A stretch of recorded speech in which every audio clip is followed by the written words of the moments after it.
Quel est le lien entre Léonard de Vinci, génie aux multiples facettes, et le Grand Canal de Panama? Il est intéressant de noter que son invention vieille de plusieurs siècles, l'écluse à porte busquée, est toujours utilisée dans la plupart des écluses du canal.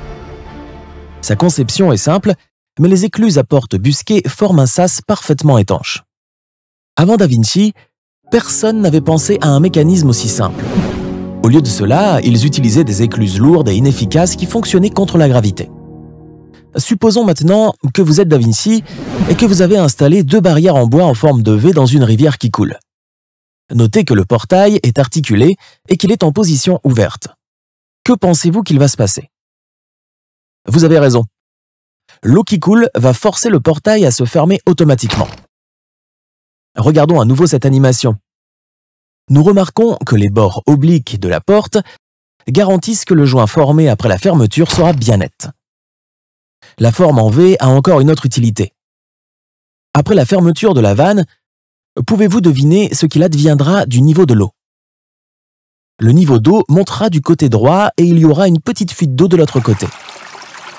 Cependant, à mesure que le niveau d'eau augmente, la pression sur la vanne s'accroît. Les vannes se pressent l'une contre l'autre et scellent fermement le raccord. Désormais, il n'y aura plus de fuite d'eau par ce raccord. C'est un mécanisme parfait et facile pour obtenir un joint étanche. Les portes busquées forment automatiquement un joint étanche parfait. Mais comment les ouvrir? Introduisons des poutres de compensation des deux côtés. Même si 3 à 4 personnes poussent des deux côtés, la pression de l'eau est si forte que la porte ne s'ouvrira pas. Avant de l'ouvrir manuellement, il faut s'assurer que le niveau d'eau soit identique des deux côtés. Il suffit d'ouvrir les vannes de l'écluse à sas. Maintenant que le niveau d'eau est devenu égal des deux côtés, une seule personne de chaque côté peut facilement ouvrir les vannes. Avez-vous remarqué quelque chose d'étrange dans cette explication?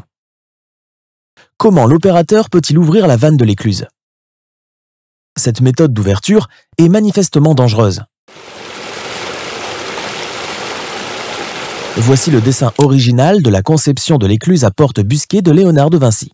Si vous étudiez attentivement ce schéma, vous comprendrez mieux le processus de pensée de ce génie. Après avoir donné vie au schéma à l'aide d'un logiciel 3D moderne, le mécanisme ressemble à ceci. Voici comment je comprends le mieux le fonctionnement de ce mécanisme. Voici comment vous verrouillez la vanne. Le rembourrage en caoutchouc de chaque côté garantit qu'il n'y ait pas de fuite d'eau par les joints. L'eau exerce une pression énorme de l'autre côté, de sorte que si le verrou n'est pas présent ici, la vanne s'ouvrirait automatiquement.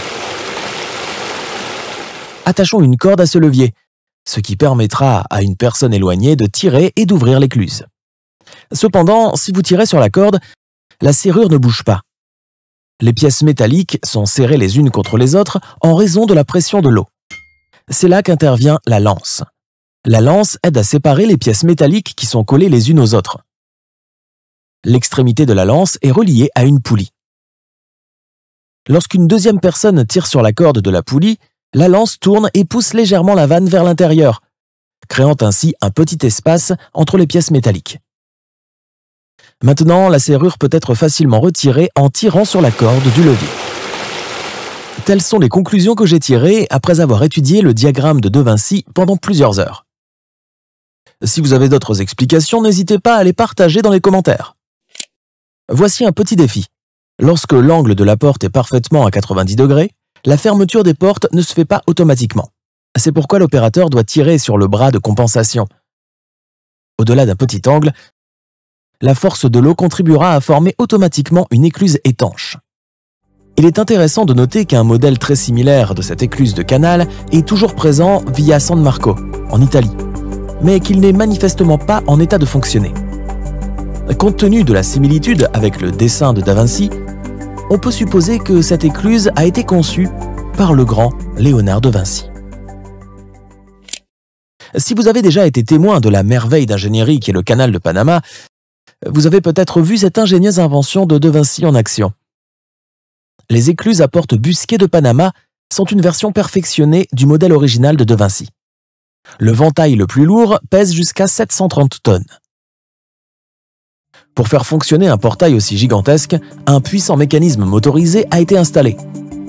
Un bras en acier relie le portail à une roue motrice géante. Le moteur entraîne cette roue par l'intermédiaire d'un ensemble d'engrenages et de pignons afin de multiplier le couple. Le mouvement de rotation de cette roue ouvre et ferme parfaitement les vantaux de la vanne.